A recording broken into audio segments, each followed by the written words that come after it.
course, from Mikel Arteta's Premier League team and Europa League squads in October, and has been tipped to move to the MLS franchise and late to Turkish side Fenerbahce during the January transfer window, with loads of hints, of course, being thrown out there on social media. The former Real Madrid midfielder, a club record signing when he joined Arsenal, believe it or not, of £42 million.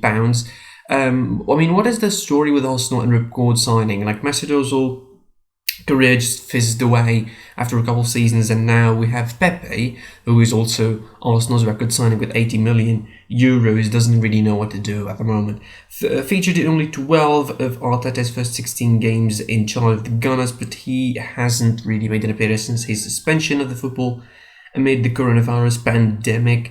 19 assists and 28 big chances in 35 Premier League outings during the 2015-16 season. That's how big contribution Ozil had and the club, setting up 9, 8, 2 and 2 goals in the following 4 campaigns. He created only 2 per 36 chances for every 90 minutes last season when he was on the pitch, comfortably than the second most productive Arsenal player on the list in Nicolas Pepe. He was asked if he enjoyed playing on Arsenal as a part of a Q&A on Twitter, and he said, "Of course, there is many ups and downs so far, but all in all, I've never regretted my decision to join Arsenal. And to be honest," he said, "our last couple of games before the coronavirus break in February and March 2020 were really fun, and I enjoyed the time a lot, and I thought we were really on a positive run, but after the break, things unfortunately changed." Well, my commentary on this would be,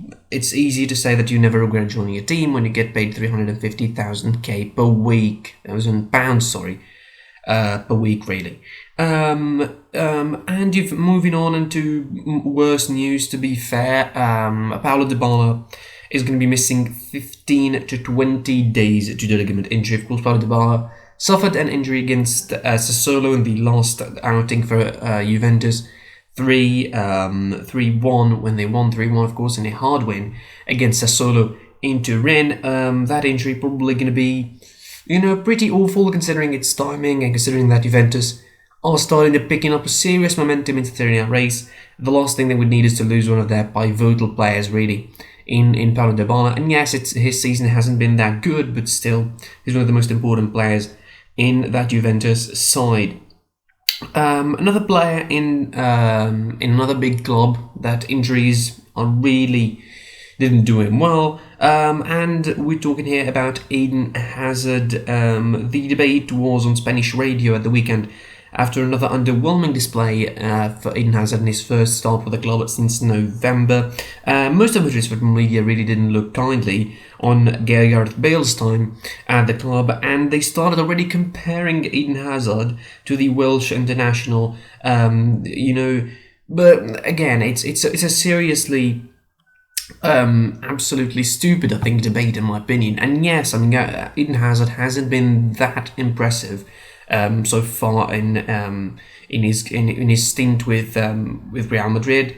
He played 31 games, scoring 3 goals and 7 assists in 1,964 minutes. Yes, that's an underwhelming number, but still, you're comparing him with someone like Gareth Bale, who played 69 games, scored 34 goals, and managed 24 assists in 5,453 minutes in the same amount of time. We're talking about 1 year and a half, and in that time, he had a Spanish Cup won, scored a winner in a final of that cup, if anybody remembers that famous goal against Barcelona, where he just outran Bartra to the ether. A Champions League scoring in that final of the Champions League, you don't get to do that a lot. A World Club Cup, and scoring twice in that competition, and a European Super Cup. The conclusion was twofold, really. The club is in a difficult position, and the patience of the club and the media is running out, because when patience runs out completely, there is very little chance really for Hazard to do anything significant with the club.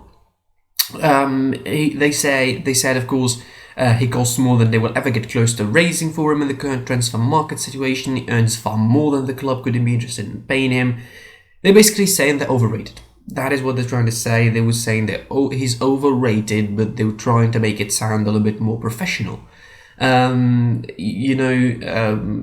saying that Zidane has, some favoritism towards him, and he's been very much on his side on the bench. Both Marco Asensio and Vinicius Jr. have occasionally had their switch wings so that the Belgian can play on his favourite side, which is the left-hand side. I mean, it's a big debate. But again, as I mentioned, the conclusion was that Eden Hazard was pretty overrated. That's what they're trying to say. Moving on to the Premier League. Before moving to the Premier League, let's another news that Messi overcame a hamstring problem that took him off from the Granada game in the 65th minute, but the captain already recovered and has resumed normal training on Monday morning after a precautionary measure was to sub him off after a fantastic contribution, of course, scoring twice, and obviously you could not risk someone like Lionel Messi being injured. Messi's ready to play in the Supercopa de España with Barcelona taking Real Sociedad in the semi-final on Wednesday. To the Premier League, and it's official in the midweek games, of course, in the Premier League. We're going to get to that a little bit later. Aston Villa's match against Tottenham Hotspur, which was due to be played at Villa Park on Wednesday, January 13, has been rescheduled following a decision by the Premier League board. As a result of this rescheduling, Spurs will now play their home fixture against Fulham in its place on Wednesday, January 13th at 8:15 GMT, which is going to be 9:15 here in where I am. The fixture was previously postponed on December 30, with Fulham now playing on Wednesday, 13 January. The home fixture against Chelsea will be moved from Friday, where it was initially supposed to happen, and be moved 24 hours later on January 16th on Saturday at 5:30 GMT, and will remain live on the same broadcasting networks. The rescheduled matches, Everton matches, Aston Villa as well, will be rescheduled from Saturday, January 16th to Sunday, January 17th, and of course that will affect the whole scheduling of the Premier League fixtures, and we still have, of course, some calendar issues to look forward to, considering the congestion of the fixtures overall. And last, we finished by Ole Gunnar Solskjaer and a new statement saying that Luke Shaw and Victor Lindelof are officially cleared to the trip to Burnley, where Paul Pogba and Eric Bailly are also available for the club, despite the injuries to Eric Bailly against Burnley in the FA Cup. Now, the Red Devils are at level on 33 points with the Premier League leaders Liverpool, and of course will usurp them with a positive result on Tuesday evening on Turf Moor. A number of injury doubts for that game, but again, Solskjaer provided a positive update, saying that all of them trained today.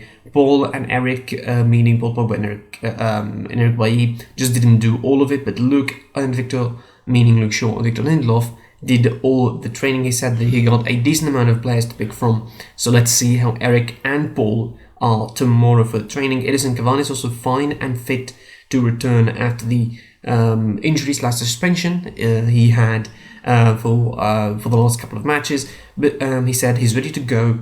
He gives us a different option, and he's a different type of striker or forward than Mason Greenwood, Anthony Martial or Marcus Rashford. I'm glad to have him back. That's why we brought him in.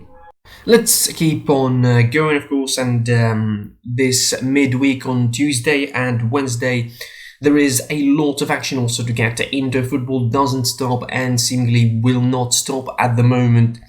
Although the Premier League, there are a lot of voices urging the Premier League to stop action and stop the league, but at the moment, as it stands, it won't stop. And we have some Premier League, of course, action in the midweek to take care of 5 matches across the 3 days of the midweek today, Tuesday, Wednesday and Thursday. On Tuesday, it is Sheffield United versus Newcastle, Burnley hosting Man United from a rescheduled fixture from the first round of the Premier League, and Wolves host Everton in a very enticing encounter. Tomorrow it is Man City versus Brighton and Arsenal versus Crystal Palace. That is from round 18, a couple of rescheduled matches for that round as well. Before going to the round 19, of course, these matches mostly involving FA Cup playing sides in them. So, although these matches, again, these might sound inconsequential, really, coming in the midweek, they're really important. And I tell you one match that is mostly important, really. Burnley versus Man United. And it's important for Man United, I think, mostly than Burnley, because this is a chance for them to go top of the table and surpass Liverpool in a crucial time heading into the head-to-head fixture that is going to be taking place between them at Anfield on January 17th. It's a really, it's going to be a really rough game, and it's going to be a tough game for Man United, and they would want to get all the 3 points out of it against Burnley, knowing that the harder is still to come. The hardest is still to come, yet really in the form of facing Liverpool away from home as well. As I mentioned earlier, the squad is pretty much fit according to Ole Gunnar Solskjaer. He's not having any issues with players' fitness and what have you. Aside from the odd concern here or there, he doesn't seem to be missing a lot of players, aside, of course, from Marcus Rashford, who's probably going to be missing tonight's game. Again, for Man United, I think this is even more important probably than the Liverpool one, because this is the one that will give them the momentum heading into that clash against Liverpool, and will give them a top of the table spot if they win against Burnley, who are a side that doesn't give away wins easily for any other club. Great on the set piece, very physical, very aggressive, very British, very sort of traditionally British side in Burnley, really. It doesn't get any British, I think, than being from Yorkshire and playing for Burnley. As I mentioned, Wolves facing Everton, Man City facing Brighton, hoping to get another victory on their counter and try and getting closer and closer to the top of the table. And they are really getting closer to the top of the table at the moment, as well as Arsenal facing Crystal Palace, hopefully for them to get a good result on Thursday. The table at the moment is really, really crazy. Like, seriously, again, I say it always, but there are 10 points, count them, 10 points between the first team in Liverpool at the moment on the table and the 12th team on the table in Leeds United. And this could all change. Like, this is musical chairs kind of stuff, where it feels like the Premier League can be changing on a whim, with any team beating any side. And in those 11 on the top, of course, surely every week there are going to be 2 or 3 duels in between that kind of top half of the table. So that is going to make the Premier League even more interesting. And with this midweek fixtures coming in between, the winning teams are going to be helped, immensely by these fixtures and by the winning in these fixtures, while your losing teams are going to be losing a lot of momentum. Midweek action is not only in La Liga, also midweek action is in Italy, as in Premier League as well, is in Italy. In Spain there is no La Liga, but still they have the Supercopa de España, which we're going to be getting to in a moment. Of course, 2 semi-finals over the course of the next 48 hours are going to be taking place in Spain. Barcelona facing Real Sociedad, and Real Madrid facing Athletic Bilbao. Of course, over the course of the next 48 hours, these are the games that are going to be taking place in the Spanish Super Cup. Also, there's a rescheduled match from match day 4 in La Liga between Granada and Osasuna. Bayer Leverkusen are going to be facing Eintracht Frankfurt in the German Cup. tonight, of course, in the round of 32 in the German Cup. Here's the full lineup of that round. By the way, of course, it has been played before. Of course, Köln defeated Osnabrück 1-0. Augsburg lost to Leipzig 3-0. Ulm lost to Schalke 3-1. Hoffenheim defeated Fürth by penalties or lost to Fürth by penalties 7-6. Borussia Dortmund defeated Eintracht Braunschweig 2-0. It was 3-2 for Paderborn against Union Berlin. Dynamo Dresden lost to Darmstadt 3-0. And Elfsberg lost to Borussia Mönchengladbach 5-0. Then, of course, on December 23rd, Düsseldorf lost against Essen 3-2. Wolfsburg defeated Sandhausen 4-0. Mainz lost to Bochum 3-0. Werder Bremen defeated Hannover 3-0. Wehen defeated Jan Regensburg lost to Jan Regensburg 4-2 through penalties, and Stuttgart defeated Freiburg 1-0. And now, of course, 2 games left in this round. Bayer Leverkusen are going to be facing Eintracht Frankfurt, and Holstein Kiel facing Bayern Munich. That is on Wednesday, January the 13th. In Spain, also, as I mentioned, the Spanish Super Cup, but also tonight in La Liga, a big fixture coming up between Atletico Madrid and Sevilla.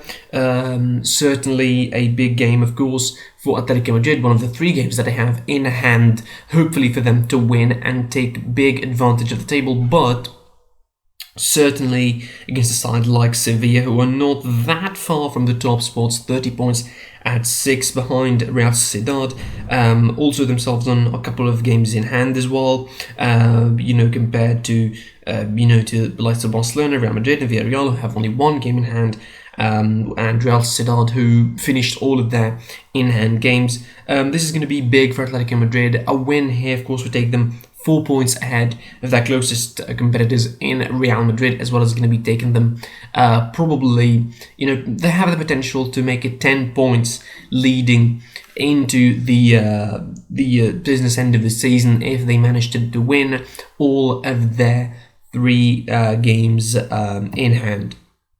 So is that taking place as well? There will be some Super Cup in Spain, as you mentioned, of course. Spanish Super Cup tonight. It is Barcelona versus Real Sociedad, as well as Athletic Bilbao versus Real Madrid. That is going to be tomorrow, Wednesday in Córdoba. Here it is. The Super Cup de España. Real Sociedad hosting Barcelona in the Nuevo Arcángel. That is in Granada, as well as the Real Madrid hosting Athletic Club. That will be in Córdoba and will be in Madrid. And the final is going to be played in Sevilla. Is going to be played in the Ramon Sanchez Pizjuán Stadium. That is the midweek package, pretty much. Really. Also, the FA Cup round, of course, 4th round and 5th round draw took place yesterday, and as I mentioned, of course, in the reaction to that draw, probably the only thing that you want to know is that Manchester United have drawn Liverpool in that FA Cup, so they're going to be facing each other again in the next couple of weeks, twice after they face each other in the league, and then they will meet again in the FA Cup, and that would be really, really enticing, pretty much, for any Premier League viewer. And that's it for this episode. Like, share, comment on this video, of course. Subscribe, most importantly, to the channel if you're new. Enable notifications to receive the updates of this podcast and other content on this channel. Follow us on social media. I'm a PSP on Twitter, Pitch Support on Instagram, Spotify, Google Podcasts, or any other platform to find this podcast as well, or catch it later at www.webreadsports.com. Thank you for listening / watching. I was your boy, the HD of the PSP, and until the next time, I'll be seeing you soon. Goodbye.